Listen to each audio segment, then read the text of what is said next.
Salut à tous, ici Frédéric Morel. Bienvenue sur ma chaîne dédiée à la science et aux découvertes scientifiques.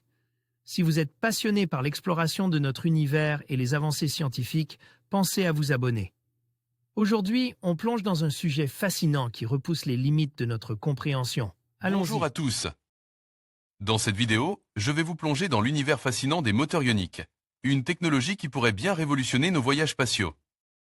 Nous allons explorer comment ces moteurs fonctionnent, leurs avantages par rapport au système de propulsion traditionnel et pourquoi. Ils sont considérés comme la clé des explorations interstellaires de demain. Préparez-vous à découvrir comment ces petites merveilles de la science pourraient nous emmener plus loin que jamais dans l'espace. C'est parti! Pour les longs trajets dans le système solaire, ou plus loin encore, le moteur ionique, peu puissant mais extraordinairement économe, semble idéal. C'est ce qu'explique très simplement John Brophy, de la NASA, pour l'émission Voyage dans l'espace-temps sur Discovery Science, jeudi à 21 h. Testéant un avant-goût. Pour s'arracher à la gravité terrestre, les énormes moteurs des lanceurs actuels sont ce que l'on sait faire de mieux aujourd'hui. Mais ils sont vraiment très gourmands.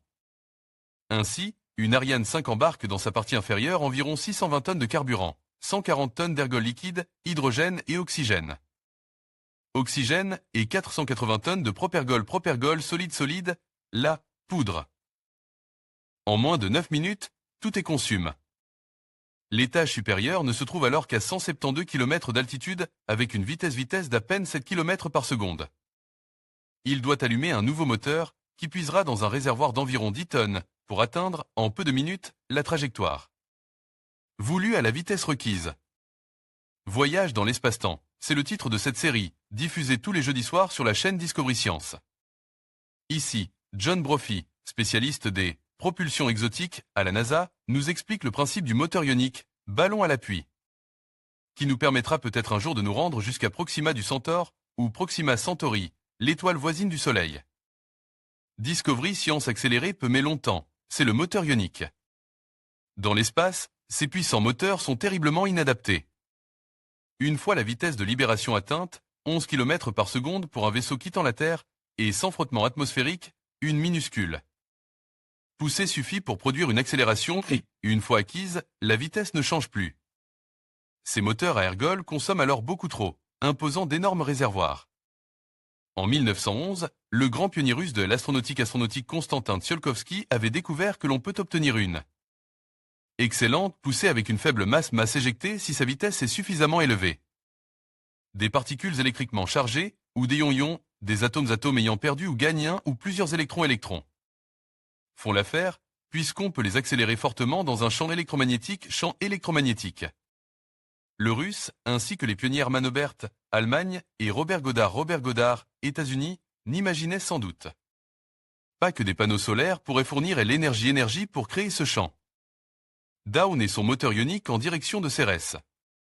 Des générations d'ingénieurs se sont acharnés sur ce moteur ionique dont la poussée, au sol, serait insuffisante pour propulser un vélo, mais qui peut fonctionner des jours, voire des mois, et même des années. La vitesse finale peut donc être très élevée.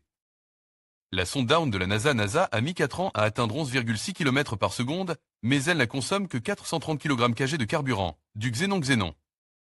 Après avoir visité Vesta en juillet 2011, l'engin, lance en 2007, a changé sa trajectoire et vogue aujourd'hui vers la planète. Planète naine Cérès. La petite Smartin, de l'ESA, a mis plus de 13 mois à se mettre en orbite lunaire, mais avec l'énergie de ses panneaux solaires.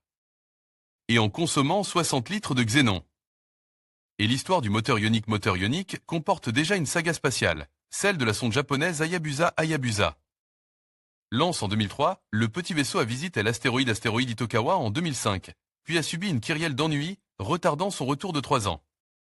Mais elle est arrivée au bout.